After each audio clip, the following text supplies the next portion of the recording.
Hey everyone, my name is Albert and I am from New Zealand, and I'm very interested in getting into the Bitcoin kind of game, and it's not really a game, but the financial side of life.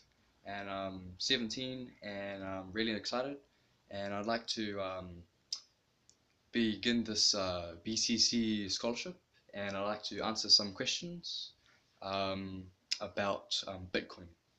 The first question is, what is Bitcoin? So from my understanding, Bitcoin is a decentralized currency which is online and global. That means anyone can use it, and it is involving peer-to-peer transactions.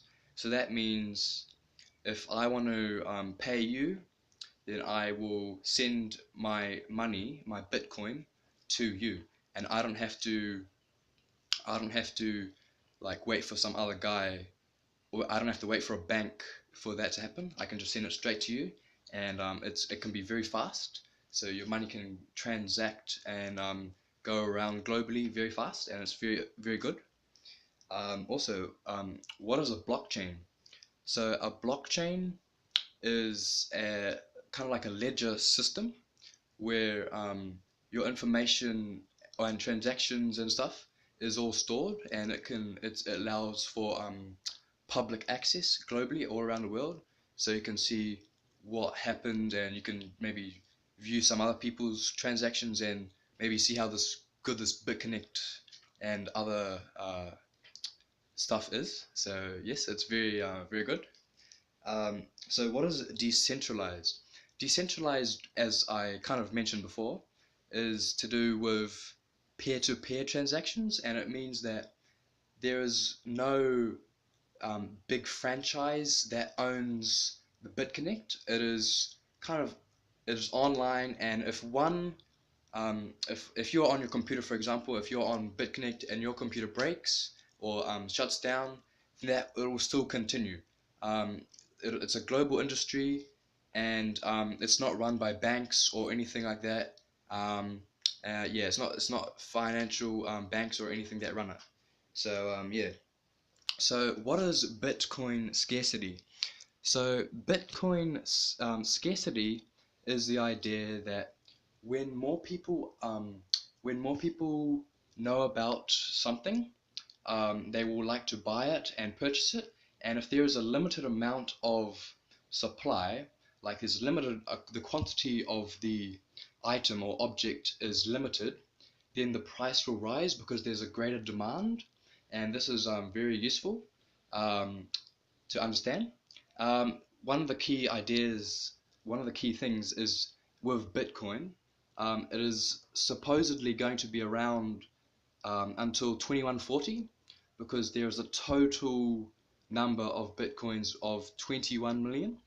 Around this approximate time, there's been 16 million Bitcoin found, and so it is going to eventually run out.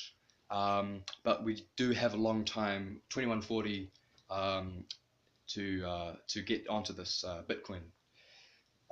So the next question is, how are new Bitcoins created?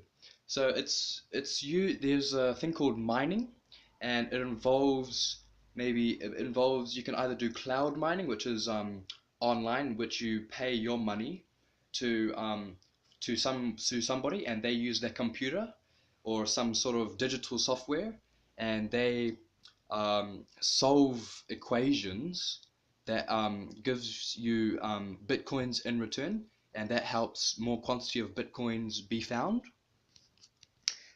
So that is how it is created, by mining and solving mathematical equations. So what is block halving? So when you get rewarded for solving algorithms, it is common that every 4 years there is going to be the quantity that you will receive as a reward will half.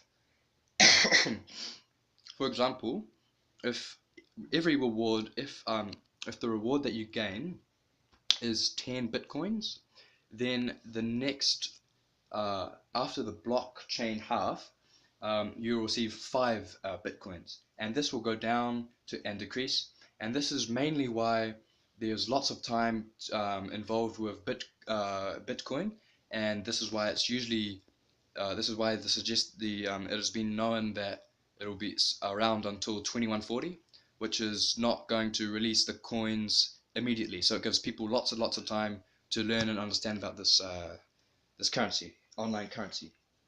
So another question is, what is a confirmation? And a confirmation is kind of like when you are ready to go through with a transaction, you're agreeing that it's all fine, and the people around you, they understand that it's going to happen, and you understand that it's going to work, and you're making sure that you're okay with the mining happening, or you're okay with sending your money to someone else's address, Bitcoin address, BitConnect address, stuff like that. Um, so also, what is transaction ID? So when you're doing a confirmation, as I said previously, it is involving like a transaction, and this transaction ID helps. You can record this in your home, or you can write it down on a piece of paper, and you can kind of backtrack if you want to look at your transaction later on in time. It kind of is telling you that yes, this was a successful transaction, and you can always look back on it. Um, and you can also find it on other websites, such as like the blockchain um, IO websites and stuff like that.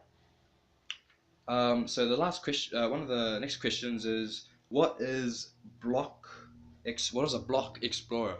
A block explorer is kind of like an online site where you can look at all the transactions that have occurred. So if you wrote down your transaction, you can retrace that on the website, and you can find where it was. So I think the last question now is, how can you buy Bitcoin? Now, for those New Zealander people like me living in Auckland, um, you can, I think, using a site called localbitcoins.com is very useful. Also, it's very good to, you can also use a cash in hand. You can meet someone by cash. And in other places, you can use like Coinbase websites, or you can even do ATMs, use ATMs and withdraw and get bitcoins physically in like a form, I think.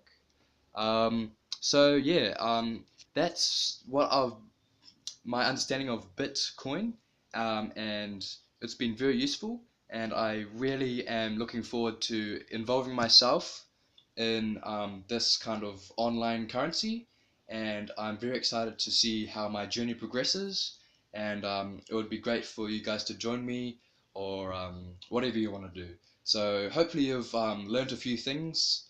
Um, in New Zealand here, I don't believe it's very well known. So it will be great for you guys to join me and see how it all works, and give something a try for a good time. So thank you guys. I'm Albert, and I'm from New Zealand, Auckland. Thank you very much.